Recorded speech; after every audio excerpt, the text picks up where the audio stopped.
Hey guys, it's Jouelzy, and I know it's been a while. I've been quite lethargic and just recording videos and deleting them. You can take Opinion Outpost for this video. OpinionOutpost.com is a website where you can take surveys and you can earn cash, gift cards such as Amazon or iTunes gift cards. It's basically like market research, but you getting paid to do it. And it's not like, oh, enter a raffle, we might give you a gift card. Like, you actually earn the rewards depending on the type of surveys and how many surveys you take. And I will have a link down below in the description box that you can click and get started on taking some surveys. So thanks again to Opinion Outpost for sponsoring this video. So all the details about my hair. I did a video about my hair, getting my hair braided in South Africa. So I thought it only right for me to do a video about my experience in Accra, Ghana. Since it's so interesting that people have so many like negative opinions about getting your hair braided on the continent, considering that even in the States, a lot of labor and it's a lot of work on your hands, that most people who tend to be braiders are recent immigrants.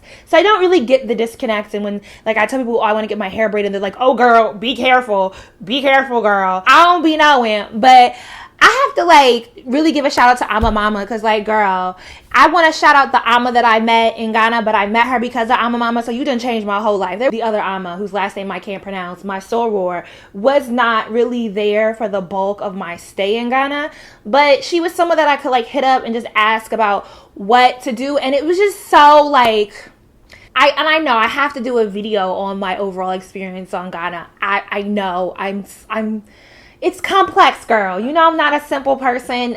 It's never just, oh, I loved it. I'm just never going to be that person. It was really good because Ama is Ghanaian, but she grew up in the States and she now lives in Accra. And she has a lot of family in like Kumasi. She's someone that kind of understood why I was asking the questions I was asking, having lived in America, but also had a local perspective. And so she could just guide me in the right direction. I'm just so obsessed with my hair. I love it. That it'll be 3 months on April 4th, and I might just keep it in that long. My birthday is March 25th. I will be turning 31. My P.O. box is down below if you want to send me something. But I'm just so, like, I love the compliments I get. I love the hair. I just love I love the look. I love the experience getting my hair done, that I don't want to take it out now. I know. And I feel like my edges is fine. What you think? I got my hair done 3 times over the 7 weeks that I stayed in Accra. And it's not just because it's cheap, but the quality. Like, look at it. It's thin all over, girl. It's even. It's silky down. Like, look at these tips. Look at that. Look. How would I get this quality in the States? People get here and act brand new.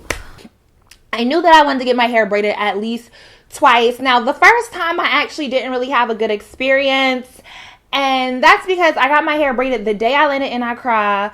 The people that were hosting us, the family, they called in. We were in Larta Bayakoshi, and they called in somebody local to come braid my hair, and she's the girl that braids all their hair in the house. Now, it is a house of older women. They all speak Ga, and you know, they're Ghanaian, and so this is a different aesthetic. It's a different interaction with the hair braider. And I was left at the house with the hair braider and then the house lady, Ata. I brought my own hair because I got twists similar to the style that I actually got done in South Africa.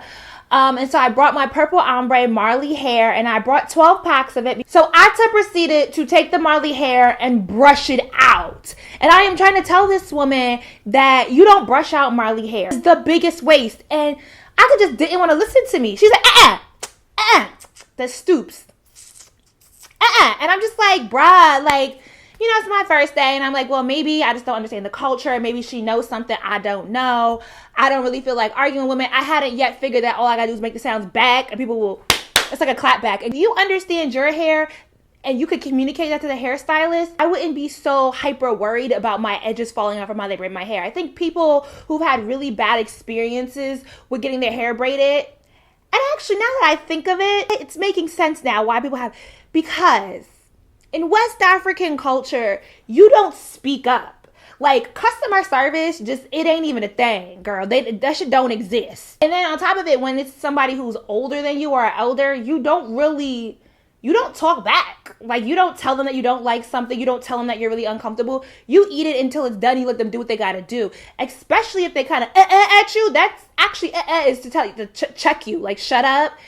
And I'm Americans though, so I just got my Americans on a back. But I could see why some people who are, especially people that are Ghanaian by heritage, and they go back and they feel like they just kind of let the girl do whatever she has to do to get their hair done, and they don't speak up and say nothing. Yeah, I'm not about that life. That's when I met Amma, and she put me on. She put me on to Auntie Alice's hair salon. Let me tell you why Auntie Alice is the ish. Now, Auntie Alice apparently has a great backstory, but she ain't have time to tell me. I tried to catch her. She was like, girl, can't you see I'm running a business here? I is busy. Owns a braiding school, the location. And I'm like, look, I had the time of my life trying to pronounce the different areas in Accra. Y'all, they just be dropping whole syllables. All right, so Tseaddo is shadow. That's how I pronounce it, shadow. It's by Fair Trade behind Zenith College. So another thing, if you happen to be not native to Ghana and you're trying to get around by taking the taxis or the toot-toots, the buses that I ain't never, girl, I was not about that life neither. Google Maps has different street names than the street signs actually say. So I think the government sometime last year decided that, oh, we should put up street signs, and they just randomly like name streets. So you literally have to give landmarks where you go. I thought I packed my deep conditioner, but apparently I left it in the backseat of my car. But I did pack my favorite hair moisturizer.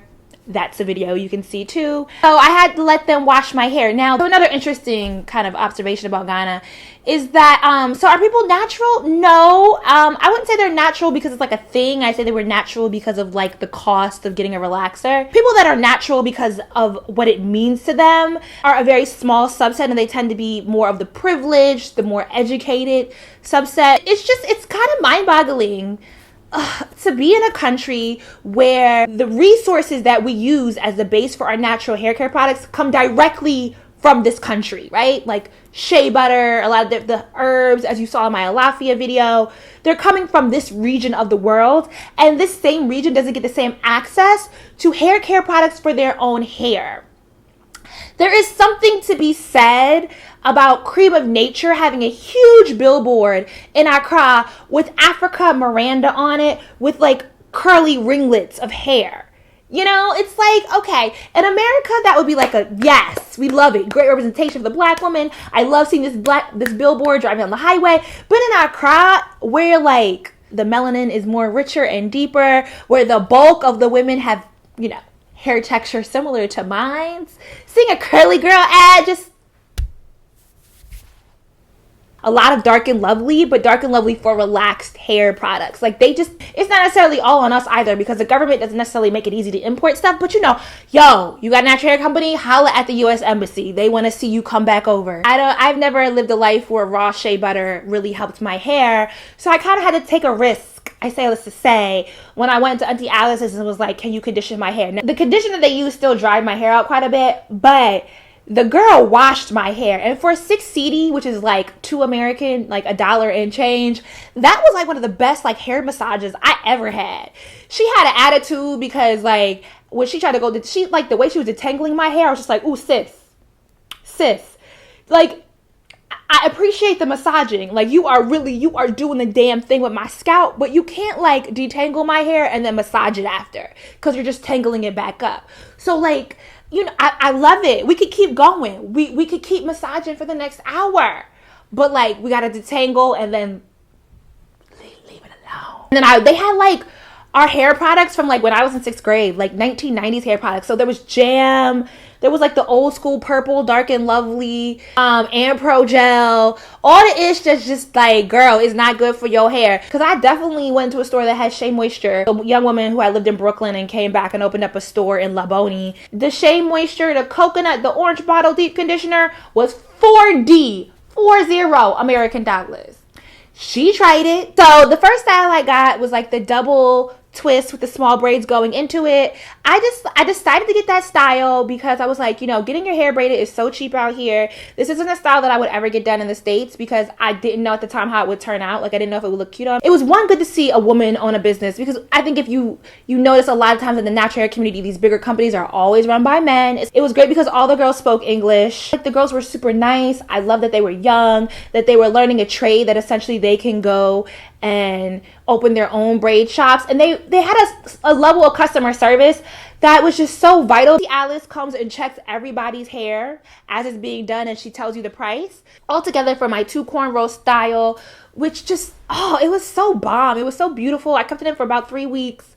I think I spent altogether like $30 American. That included the hair and the wash. And then I took my hair out, and I ended up taking my homegirl Nicole back with me the second time to get my hair braided. I do think Alice charged me higher the second time around because I'm American, but it still wasn't that much. And one girl, literally, I believe her name was Grace.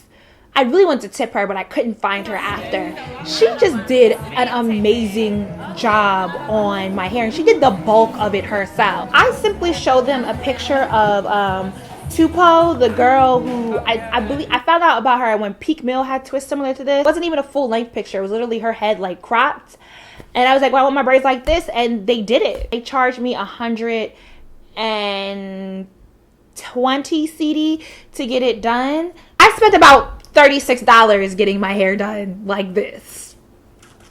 Pretty effing awesome. I found interesting is women were coming in like on their lunch break or right after work. Their hair is already braided or in twists and getting pinup styles done. I wish I had enough time to just, the girl was like working her magic. All the people get their hair braided at the other shops. I'm just trying to tell you, Auntie Alice slays down. I will link everything down below, and I'm in amazement because, like, look, it's growing out. I know I have the little white spots that I gotta, like, it's gonna be a problem when I take this out, but we holding on to this. But my hair hasn't frizzed. Like, look at this quality. I'm obsessed. I'm in love, but I'm feeling cute though. Do you like it? Let me know in the comments down below. Deuces. It's videotaping. Okay.